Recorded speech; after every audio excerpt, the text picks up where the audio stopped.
안녕하십니까. 저희는 호루라기입니다.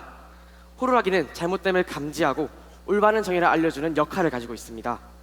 저희는 시다에 대한 사람들의 잘못된 인식을 감지하고 새로운 심의 의미에 대해 알려드릴까 합니다. 그럼 지금부터 저희 호루라기 팀에 대해 심의 의미를 소개하겠습니다. 어이 친구, 수학학원 같이 가자. 나 수학학원 쉬기로 했어. 그럼 너 수학 포기하는 거야? 학원을 쉰다. 과연 이것이 수학을 포기한다는 것일까요? 우리는 이 말에 왜 놀랐을까요? 여러분은 학생이 학원을 쉰다는 것이 무엇을 의미한다고 생각하시나요? 쉰다라고 말했는데 저는 단지 쉰다라고 생각하지 않고 포기했다고 생각했습니다. 나는 지금 쉬고 있습니다. 이 문장에서 여러분은 걱정이 앞서졌나요? 쉬는 것이 잘못일까요? 저희는 쉬다라는 진짜 의미가 사라지고 있는 것을 감지하고 쉬다라는 진짜 의미가 무엇인지 호루라기처럼 큰 소리를 내어 쉼의 의미를 제시하겠습니다. 우선 부정적인 의미를 가지고 있는 잘못된 쉼에 대한 이야기입니다.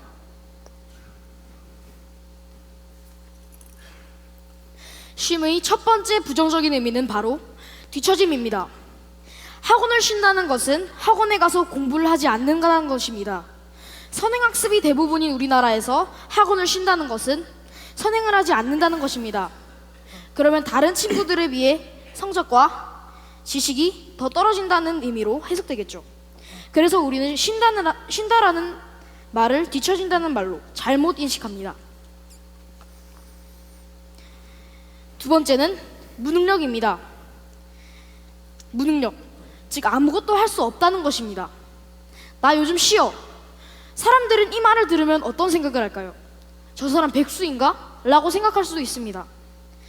언제부터 쉬는 것이 일을 하지 않는 것이 되었을까요? 학원을 쉰다, 일을 쉰다.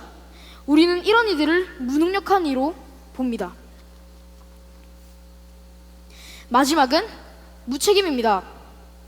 학원을 다니던 우리가 학원을 쉬고 싶다고 하면 부모님은 아마도 이런 나를 학업에 무책임한 아들로 생각하실 겁니다. 너는 왜 학업에 무책임한 거니? 학업을 쉰다고 한 말은 공부를 쉬겠다, 그만하겠다, 그런 말이 아닙니다. 공부는 학원이 아니더라도 얼마든지 해나갈 수 있는 방법들이 있습니다. 우리가 학원을 쉬겠다고 한 말은 학생의 본분인 공부를 내팽겨치겠다는 말이 아닙니다. 요즘 아이들에게는 쉬다는 휴식을 의미하지 않습니다.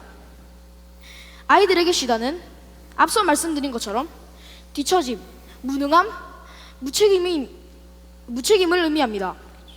어쩌다 아이들은 그들의 친구가 학원을 쉰다는 것을 그 친구가 더 이상 공부를 잘하지 못한다는 부정적인 의미로 받아들이게 된 것일까요? 저희는 저희가 생각하는 인생과 그 인생 속에서의 쉼을 나타내어 보았습니다.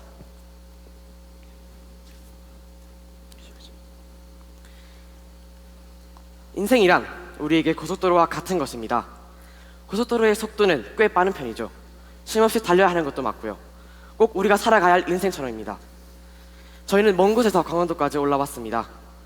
하이원 리조트가 이번 고속도로의 목적지라면 저희의 목적지는 꿈을 성취하는 것, 가까이는 이번 프레젠테이션 대회에서 결승을 진출해 1등을 하는 것입니다. 이처럼 저희의 꿈을 이루기 위해 빠른 속도로 열심히 달려오고 있음을 나타냅니다. 고속도로를 열심히 달려야 목적지에 도달할 수 있는 것처럼 우리의 꿈을 위해 열심히 달려야 하는 것도 우리의 인생입니다.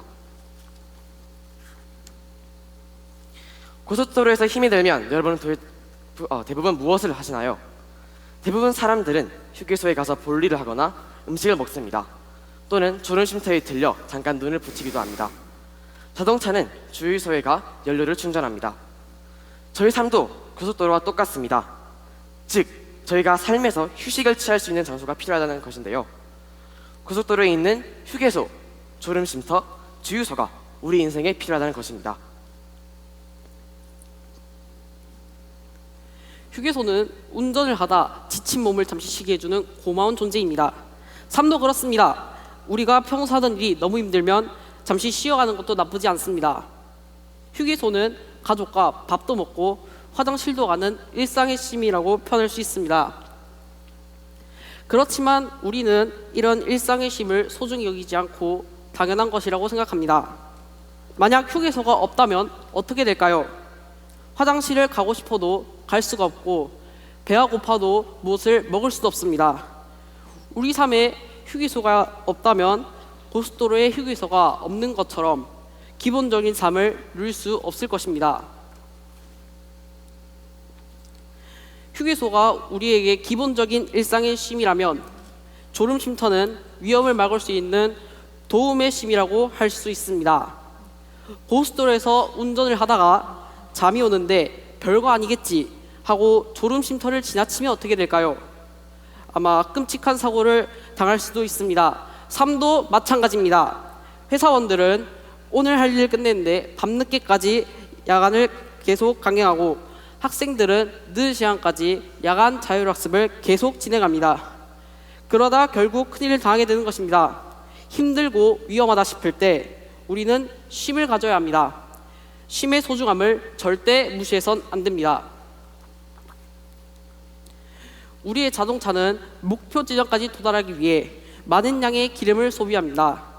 그런데 기름을 다 소비하고도 충전을 하지 않는다면 우리의 차는 어떻게 될까요? 고속도로 한복판에서 차가 멈추게 될 것입니다. 충전하지 않고 달리는 차 너무 위험합니다. 우리의 인생도 충전하지 않고 달리기만 한다면, 목표를 위해 너무 달리기만 한다면 갑자기 모든 작동이 멈춰버릴 수도 모릅니다. 모든 일에는 에너지 충전이 필요합니다. 쉼, 다시 달리기 위해서는 에너지 충전의 쉼을 소중히 여겨야 합니다. 단 한 아이가 학원을 쉰다는 이유로 가지게 되는 뒤처짐, 무능력, 무책임과 같은 부정적인 의미로 바뀐 쉼이 에너지를 채우고 피로를 덜어주는 휴게소, 주유소, 졸음쉼터와 같은 긍정적인 쉼으로 바뀌기 위해선 사람들의 쉼에 대한 인식과 정확한 쉼의 정의를 알아야 한다고 생각합니다. 저희는 쉼을 나의 미래, 즉 진로를 위한 길과 나의 마음을 행복하게 만들어주는 새로운 휴식이라고 생각했습니다.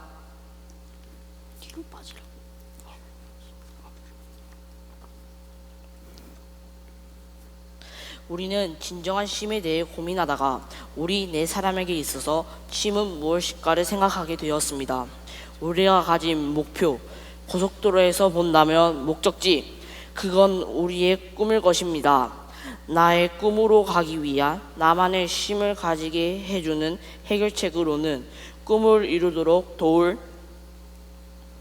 취미와 저희가 흥미를 가지고 스스로 공부하는 관심이 있는 것들을 휴식 시간에 즉 쉼하자는 것입니다.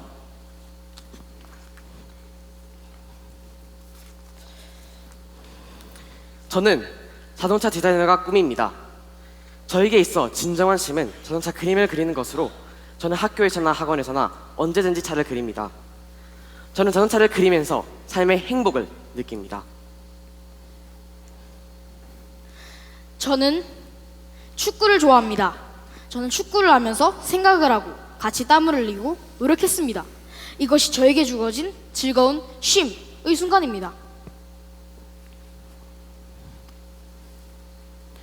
요즘 사람들은 유튜브란 앱을 많이 사용하죠.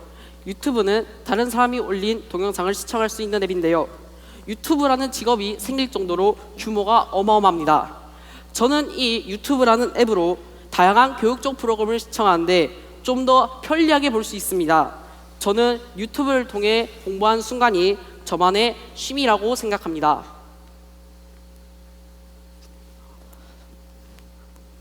마음을 편하게 해주고 감정을 가라앉게 해주는 음악은 저는 자주 듣습니다. 이렇게 저는 음악을 들으며 스트레스를 푸는 순간이 제 인생의 쉼이라고 생각합니다. 쉼의 시작은 숨을 쉬는 것에서부터 시작할 것입니다. 수영을 하는 상황 속에서 숨을 쉬는 것은 수영을 완성시켜주는 것입니다. 헤엄을 칠 때의 호흡, 우리 인생에서 쉼과 같을 것입니다. 숨을 쉬며 헤엄을 치며 앞으로 나아가는 것처럼 저희들과 여러분들의 발전을 위해 쉼은 뒤처짐이 아닌, 무책임이 아닌, 무능력이 아닌 인생의 시작이어야 합니다.